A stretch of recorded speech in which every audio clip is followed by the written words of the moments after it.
Hello, hello, hello, and welcome to Rainbows Rising, where we ascend together. I'm Rainbow Raaja, shaman and transformational coach. I'm here to help you overcome challenges and adversity through consciousness practices, perception shifts, and self-care through the inclusivity of all belief systems and backgrounds. Each month I cover a guest, and we talk about hot topics and modalities to offer you new insights, tips, and healing skills to support you on your journey to become the best version of yourself. Thank you so much for joining me today on the show. I'm really excited about May, you guys. We covered storytelling back in December. Great month. We talked about how you can utilize storytelling to flip the script on old thought patterns, belief systems, etc. This month, we're actually going to be talking about writing, but not in the storytelling way, though it can be applied.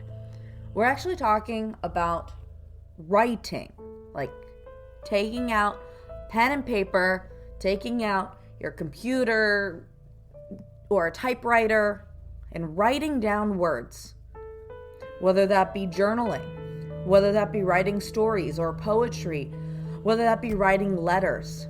We are going to talk about how you can utilize the art of writing in your practice, whether that be a self-care practice, a transformational practice, or a spiritual practice.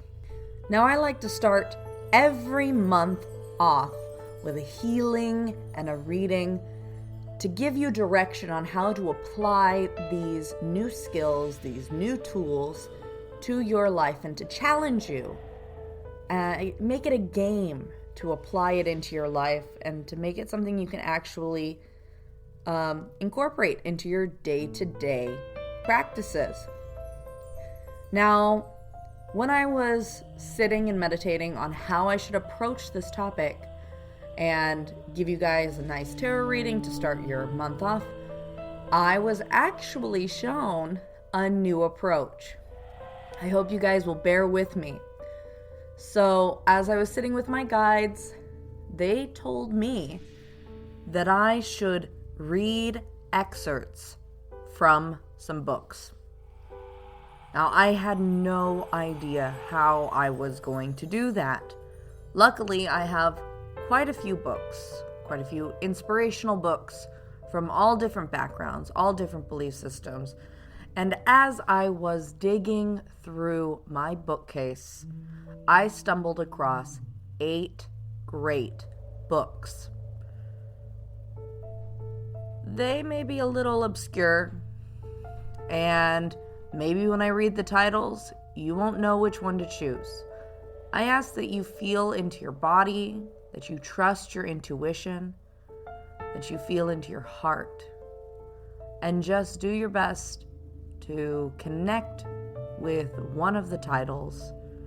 And you can skip ahead to the chapter with that book's title to hear what that excerpt is. If you are running or driving and you don't want to have to skip ahead to anything, you're like, I don't know about that, that's fine as well. Go ahead and just keep tuned in, and I will just read what we have, and hopefully you will resonate with what comes up. Before I tell you what books I have, I did take a moment before the show and I did a little writing myself. I wrote a poem about what writing means to me and how writing has affected me and what my relationship to writing is. And I hope that by setting the intention that sharing this poem will help you guys be inspired to do some writing this month, whether it's, like I said, journaling or a poem, etc., that you take some time and you write Even if it's writing what you're grateful for at the end of the day or beginning of the day, no matter what it is, just take some time and do some writing. This poem took me 4 minutes to write. It was very simple, very easy. And I wrote it in pen with only one mistake, and it was a spelling mistake. So know that it doesn't take a lot of time to dedicate yourself to a practice. I called this my writing poem. Mighty wooden sword in my hand, an entire world at my command. Whether fantasy, fiction, or fact, the characters bound in a written pact. I tell their tale to the very end, not just a pen pal, but an intimate friend.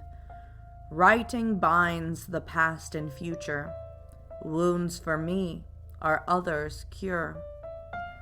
Bite my tongue, but write my mind. Between the lines I always find the hidden truth we all try to hide. We are all the same deep inside. For me, writing is a way that I can connect with my readership, my audience, even if that's an older version of me, tomorrow's version of me, 10 years from now's version of me. It's how I'm able to express myself in a place where there's no judgment. There's no criticism. There's nobody to tear me apart. I can write for myself, or I can write to an audience, and I can just paint whatever pictures I need to with the art of words, of poetry, of personification. And we have so many words available to us. And we all are experiencing life. Whether it's reading or writing, it is a way that we relate to each other, that we can see the reflections, that we are all the same, that we are all human, no matter what our belief systems are, or our skin color, or our gender, that we all are human, having a human experience, experiencing the same emotions, having similar situations coming up in our lives. It's a beautiful thing to feel found and to be able to feel seen, even if you're reading somebody else's words. So the books that we have today are Where the Deer Dream, The Power of Now, The 7 Spiritual Laws of Success,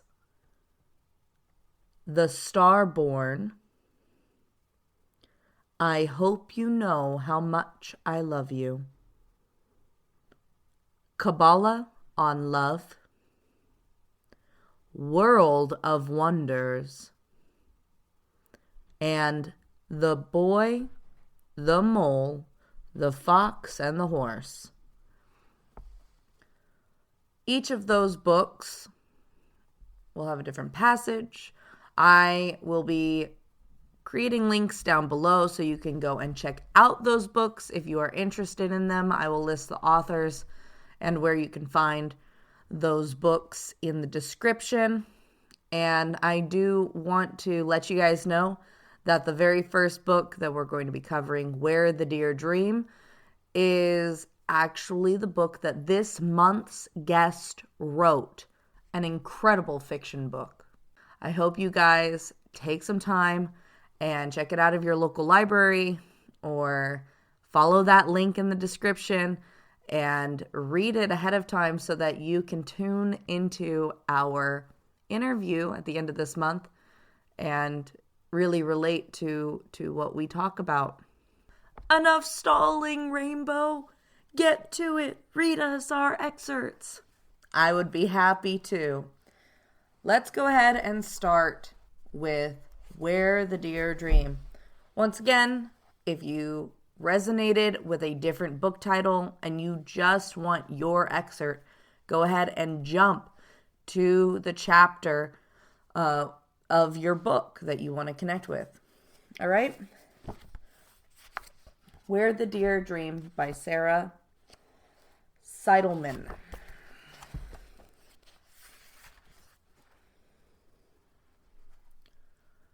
Finally settled beneath the comforter in bed, with my door closed, the tears come, sobs. The thought of being helpless and utterly dependent on others makes my chest ache. At some point, I won't be able to see the lake or Mom's face. I glance around my room looking at all the things I love. The graceful cedar trees bend and dance in the wind outside my window. In this moment, they suddenly feel so significant and beautiful. Their curved, soft frowns of green. A canopy of arching branches that shelters my room. The cedars, I notice, seem to have a different opinion of what's happening to me. For them, everything is fine. They just continue to wave and waggle in time with the gusts, casting shadows on my floor. Do they have a song too? If they do, I imagine it sounds like comfort and gentleness. When my wave of tears subsides, I begin to think more practically about how my future will be, how it will all work, determined on some level to deal with this new reality. I consider my prospects. My brain begins to fill with thoughts. Will any guy ever want me?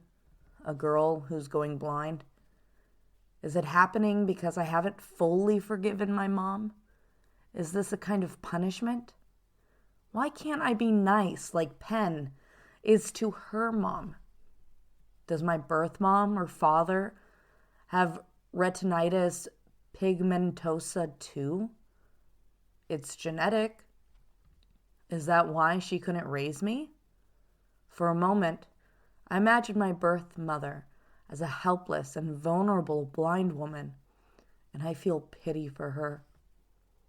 If this is a kind of punishment from God, what do I need to fix it?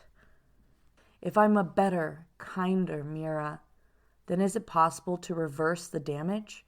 Or could this disease progress more slowly? All right. Well, that was your excerpt. Once again, that was Where the Deer Dream by Sarah Seidelman. And we'll be talking with the author later this month about her book and how writing has had such a huge impact on her spiritual path. The next excerpt we're going to be reading is The Power of Now by Eckhart Tolle.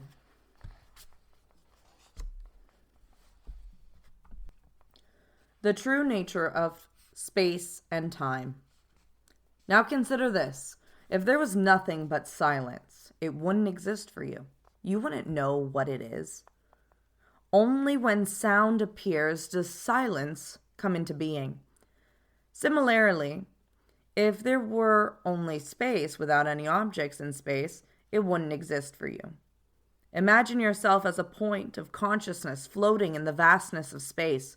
No stars, no galaxies, just emptiness. Suddenly, space wouldn't be vast anymore. It would not be there at all.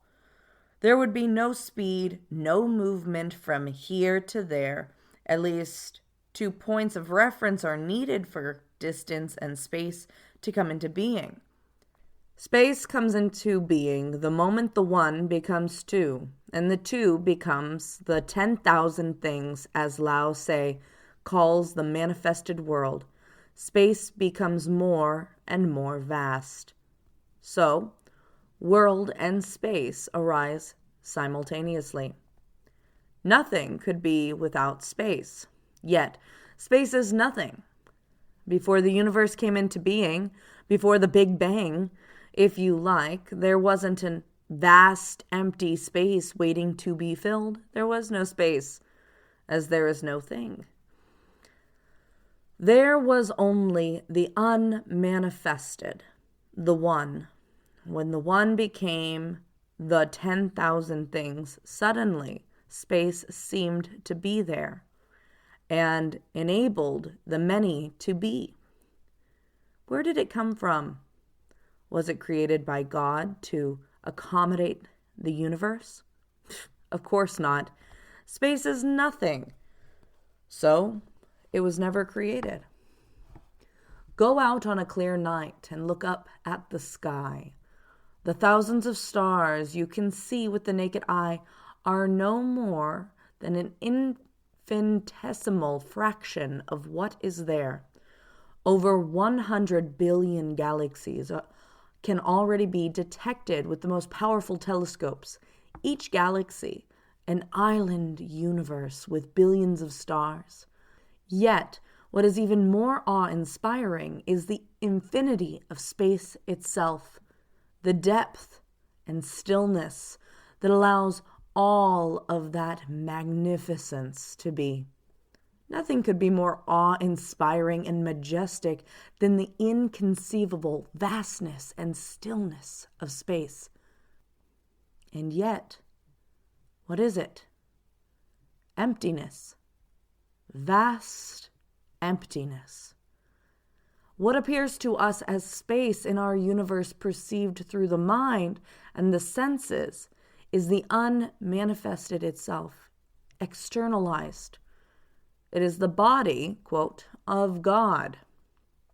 And the greatest miracle is this: the stillness and vastness that enables the universe to be is not just out there in space. It is also within you. When you are utterly and totally present, you encounter it as the still inner space of no mind. Within you, it is vast in depth, not an extension. Spatial extension is ultimately a misperception of infinite depth, an attribute of the one transcendental reality. That was your excerpt from The Power of Now by Eckhart Tolle. I'm going to go ahead and move into our next book. The 7 Spiritual Laws of Success by Deepak Chopra. The Law of Detachment. In detachment lies the wisdom of uncertainty. In the wisdom of uncertainty lies the freedom from our past, from the known, which is the prison of past conditioning. And in our willingness to step into the unknown, the field of all possibilities, we surrender ourselves to the creative mind that orchestrates the dance of the universe. Like 2 golden birds perched on the self-same tree, intimate friends, the ego and the self, dwell in the same body. The former eats the sweet and sour fruits of the tree of life, while the latter looks on in detachment. The Mandaka Upanishad. The 6th spiritual law of success is the law of detachment. The law of detachment says that in order to acquire anything in the physical universe, you have to relinquish your attachment to it. This doesn't mean you give up the intention to create your desire. You don't give up the intention, and you don't give up the desire. You give up your attachment to the result. This is a very powerful thing to do. The moment you relinquish your attachment to the result, combining one-pointed intention with detachment, at the same time, you will have that which you desire.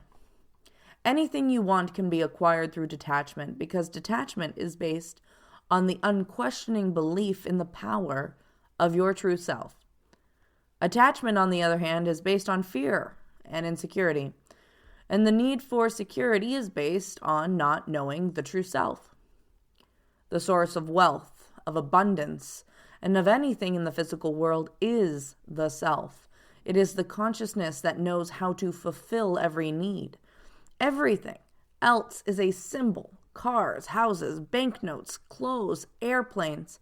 Symbols are transitory. They come and go. Chasing symbols is like settling for the map instead of the territory. It creates anxiety.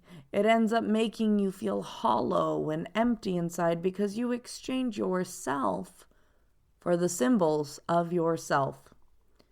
Attachment comes from poverty consciousness because attachment is always to symbols. Detachment is synonymous with wealth consciousness because with detachment there is freedom to create. Only from detached involvement can one have joy and laughter. Then the symbols of wealth are created spontaneously and effortlessly.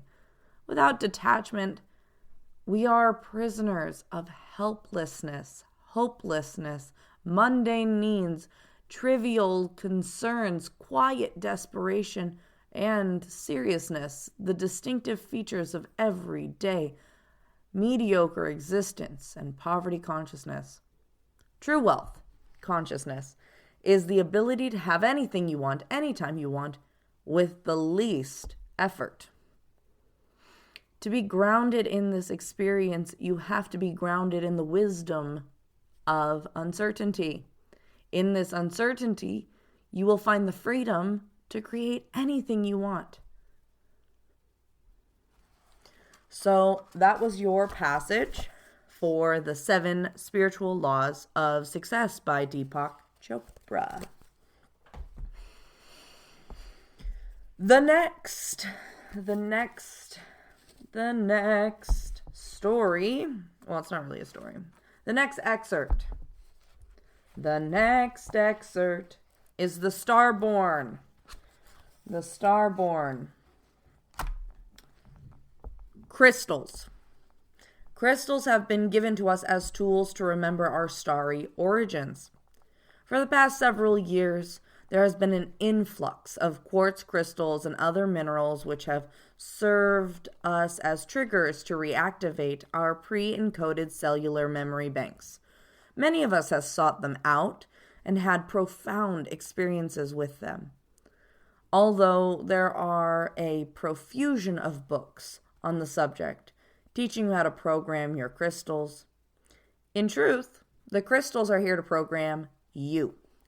Each crystal that has found its way into your life has a specific purpose to share with you that is far deeper than anything that you can think up for it to do. The best way to learn from them is to simply open yourself to receiving the activations that they bring. Each crystal will tell you how to hold it and what to do with it. You will probably not receive this information in words, but rather in imprinted triggers. Crystals are fragments of stars, as we are. They have been brought into our conscious awareness that we might remember. It is important that we do not forget that they are here simply as tools for reactivation. For like drugs were powerful triggers in our reawakening for a brief time in the late 60s, but no longer serve us, the same shall be true of crystals. If we become attached to their form, rather than the content of what they have come here to remind us, we shall miss the great blessing that they have brought to us. Their greatest teaching is that we are crystals ourselves, and we must allow ourselves to transform into our radiantly beautiful crystal light bodies, for that is our next stage of evolution, and that is why our starry brethren have embodied themselves into crystalline form to serve in our awakening.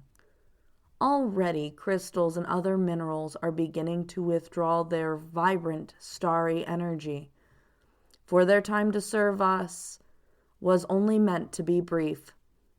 We should not ask these starry beings to remain in physical embodiment for too long, for they come to us at a great personal sacrifice. I do not mean to infer that the physical crystals shall leave the planet. They shall remain here as reminders of who and what we truly are. But the magic of their starry essence is being removed from the earth plane. In order to fully honor them, let us become the most radiant, shining crystals ourselves. So that was your excerpt from The Starborn by Solara.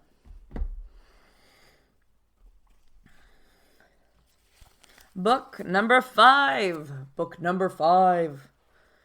I hope you know how much I love you. That's to all of you fans out there. I hope you know how much I love you. By John By the Way. The greatest success formula. At another woman's event I attended, I was mesmerized by the outcome of an experiment conducted by Wendy Watson Nelson. For 2 weeks, she asked women to do a simple exercise, and the results were stunning. Here's what the women who participated in the experiment reported. An increased desire to de-junk their physical environments, a greatly reduced desire to watch TV, an increased desire to reach out to others and to follow through on commitments, an increased ability to be kinder, gentler, and more patient, an increased desire to take care of their bodies by living the Lord's law of health more fully, an increased ability to see how they could have handled situations better, an increased mental focus, an increased ability and desire to really study and learn. Old habits of backbiting, gossiping, and cynicalness fall away. A dramatic increase in their physical energy because energy-draining negative emotions were gone. An unbelievable reduction in stress. Profound changes in their conversations with others. By the time she finished the list, I was fit to be tied. What in the world did they do? Who wouldn't want all of these things? Who wouldn't pay a personal success coach if they could get these kinds of results? So along with all the other people in the audience, I was on the edge of my chair waiting for the profound particulars of the experiment. And what I heard was so simple, so doable, and so obvious. The experiment was something I should have known all along. For 5 days, in their morning prayers, they were to pray with the concerted effort for the Holy Ghost to be with them that day. Then, throughout the day, as they encountered any difficult, tempting, or trying situation, they were to pray for and really picture the Spirit being right there with them. Wendy Watson Nelson. That was that. Strive to have the Spirit to be with you and really focus on the reality of that divine companionship in times of stress. It dawned on me that for all the self-help books out there, for all the experts in goal setting and achievement, for all the infomercials and seminars, that what we really need, we are already offered every Sunday. The greatest success formula ever devised is repeated weekly by 16-year-old boys, as they say. And witness unto thee, O God, the eternal Father, that they are willing to take upon them the name of thy Son, and always remember him, and keep his commandments, which he hath given them, that they may always be with his Spirit, and his Spirit be with them. Moroni 4:3.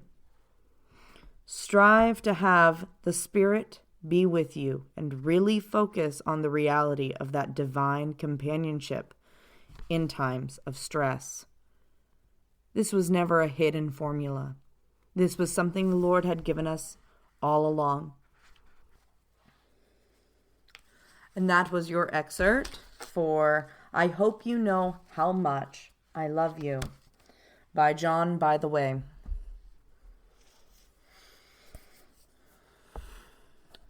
All right, we're on to our 6th book, Kabbalah on Love.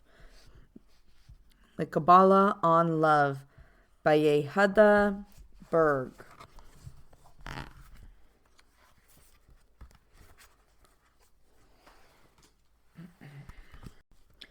Resistance as a path to love. Beware the path of least resistance. The path of most resistance is the quickest path to love. It's important to note that resisting your reactive nature is not the same as suppressing your desires. Repression is a dead-end street. It only creates long-term physical and emotional stress. Ulcers, heart attacks, depression, high blood pressure, addiction, you name it. When you stuff down your desires and pretend they do not exist, they inevitably reappear in another form.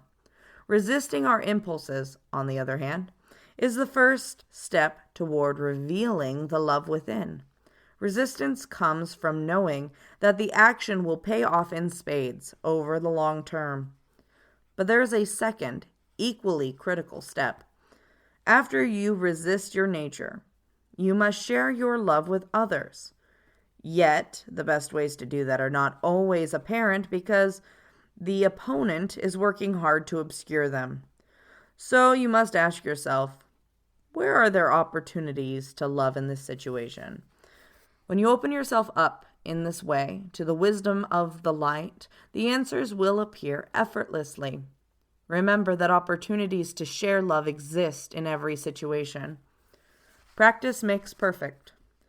Your partner makes an insensitive comment, and your primal instinct is to react with anger or a hurtful comment. You practice resistance by recognizing this impulse and choosing not to act on it. You accept the truth that a soul cannot be insulted, and it can only be your ego that is hurt. And a hurt ego is a good thing, for it allows your soul to shine brighter. Next, you must activate your sharing nature. Sharing your love might mean putting your arms around your partner when you don't feel like it at all, or choosing loving words when you'd prefer to use words equipped with barbs. In other words, instead of making this whole situation about your own ego, receiving, you make it about loving your partner. Sharing. That's your excerpt on the Kabbalah on Love by Yehuda Berg.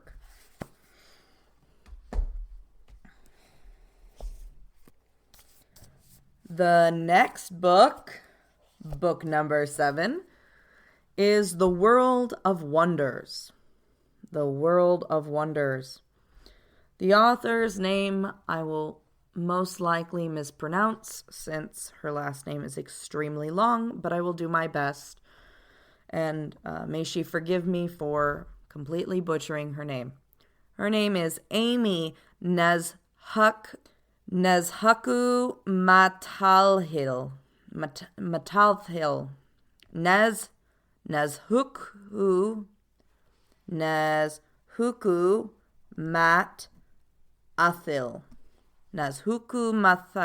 Matalathil. All right.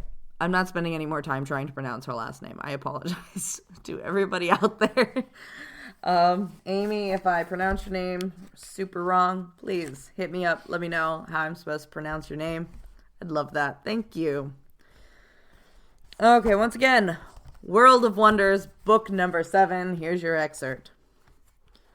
Potus are one of the few birds that never build a nest. Males and females take turns warming a single white egg with purple spots settled in a divot of a tree branch. When the baby is born, its feathers are pure white, and when it gets too large to safely hide under a parent, it learns how to freeze, just so to resemble a patch of white mushrooms.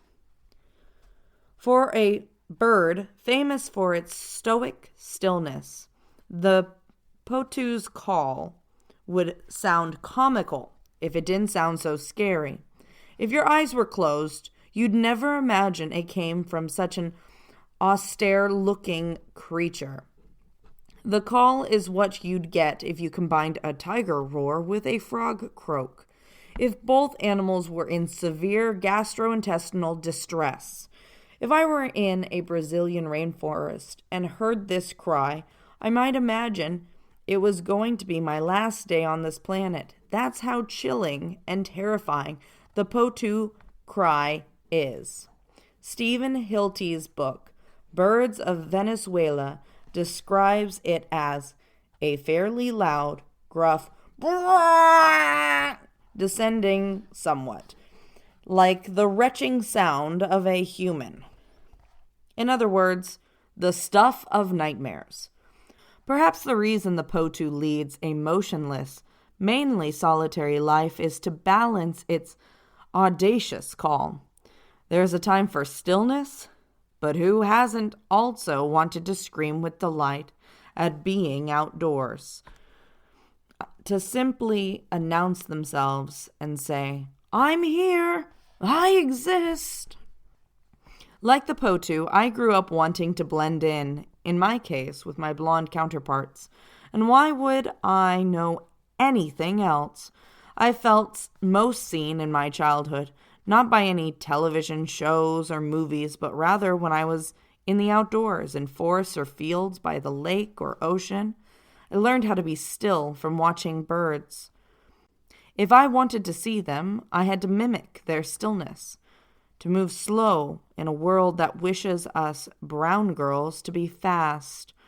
I learned how to call cardinals and have whole conversations with them when I was 6. One of the earliest presents I can remember getting from my father is a cardinal-shaped water whistle. If I filled it with water and blew into the plastic straw of its exaggerated tail, I could mimic the distinctive hurdy-gurdy call of a cardinal so well that I could bring cardinals to the edges of our yard, wondering just what I had to say to them. Eventually, I stopped using the whistle, and I learned how to do it all on my own. First in Ohio, while in college and graduate school, when I thought no one might be hanging around the oval, the main lawn on campus. Second, in Wisconsin, when I lived for a year post-graduate school, during long walks around Lake Mendota, when I'd try to wrestle out a line that vexed me for what would become my first book. Birds have always been an easy audience for me, and I hope I've been an easy, if confusing, audience for them with my poultry replies. These conversations were a secret I kept even from my husband until one late spring day when he came home from work early only to find me in the backyard having a lengthy discussion with a riled-up red cardinal and his mate. Both birds, perched just above my head, had seemed to enjoy our talk. But then their metallic chirps sounded more and more insistent, and I had to admit I answered back a little glibly, and then poof, they burst from the tree and ended our conversation right there. When I turned around, my husband's mouth was frozen open. Reader, we had been married a decade, and this was the first time he had ever seen me do this. I'm certain it's not any magic in my mouth, no special twist of tongue that only I have unlocked. But I think it's the quiet way you settle into the crook of a tree trunk, the still and slow down of your heart in a world that wants us to be quick and to move on to the next thing. The secret in talking to birds is in the steadiness of each limb as you make your way into their territory, in the deliberateness of each movement and the bend of a tree branch and grass blade. And just like the potu, who is rewarded for her stillness by having her lunch practically fly right into her mouth, Perhaps you could try a little tranquility. Find a little tenderness in your quiet. Who knows what feathered gifts await? So that was your excerpt for World of Wonders, written by Amy Nezhukumatathil. Nezhukumatathil. I'm so sorry, Amy. All right, we're on to our very last book. The Boy, the Mole, the Fox, and the Horse by Charlie Mackesy. This is the only book in the entire grouping that has illustrations. And they're beautiful illustrations, and I recommend you guys look into this really amazing book.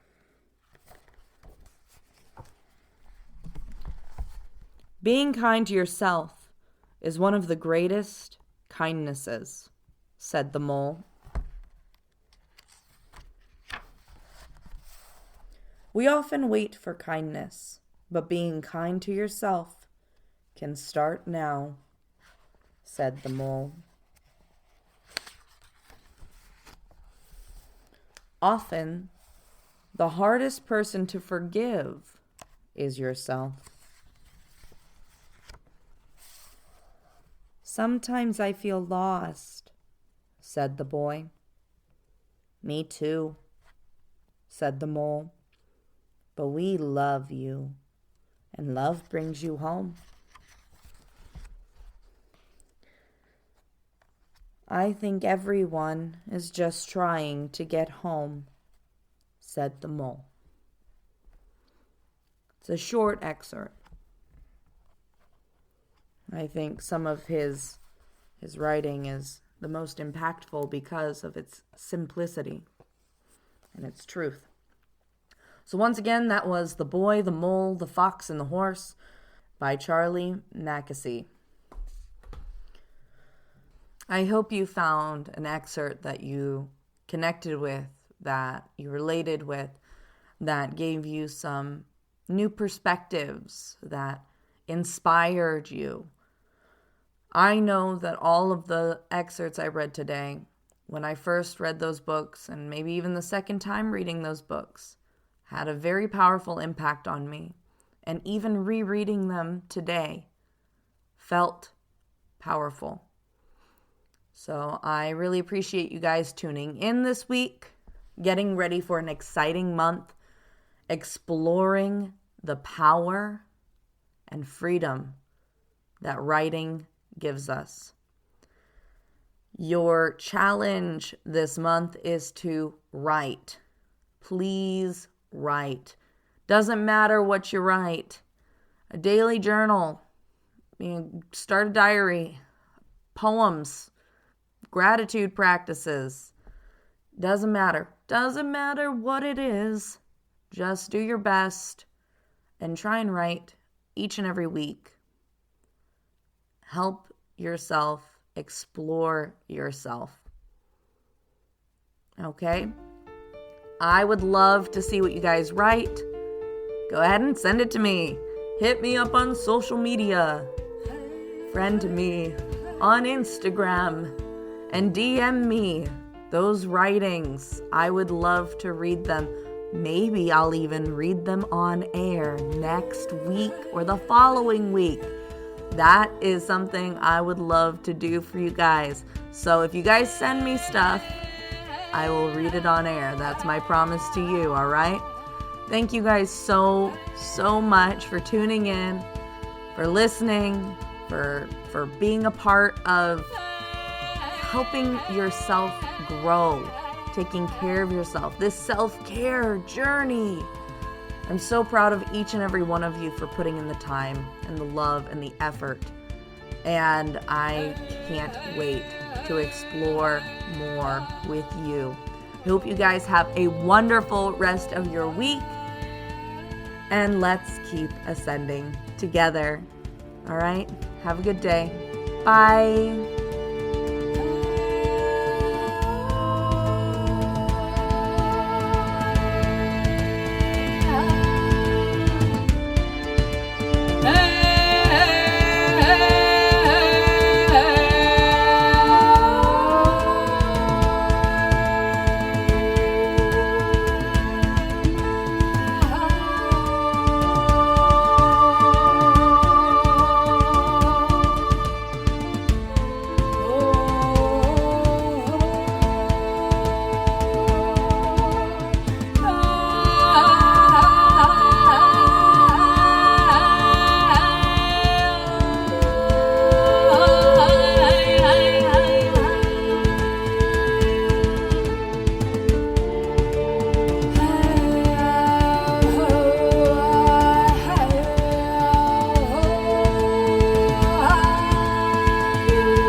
Are you ready to ascend to the next level?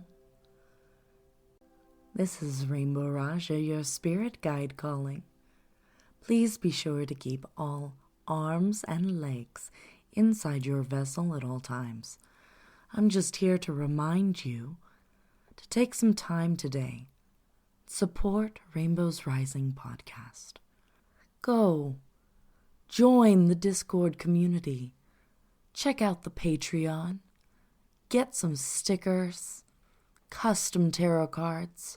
Check out the merch. The merch. You know you want to. Go connect with Rainbow Raaja. Maybe even get a session. Who knows? Your support helps make this show possible.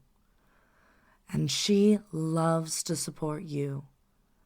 Help support her too. Once again, this is Rainbow Raaja, your spirit guide, guiding you to your ascension.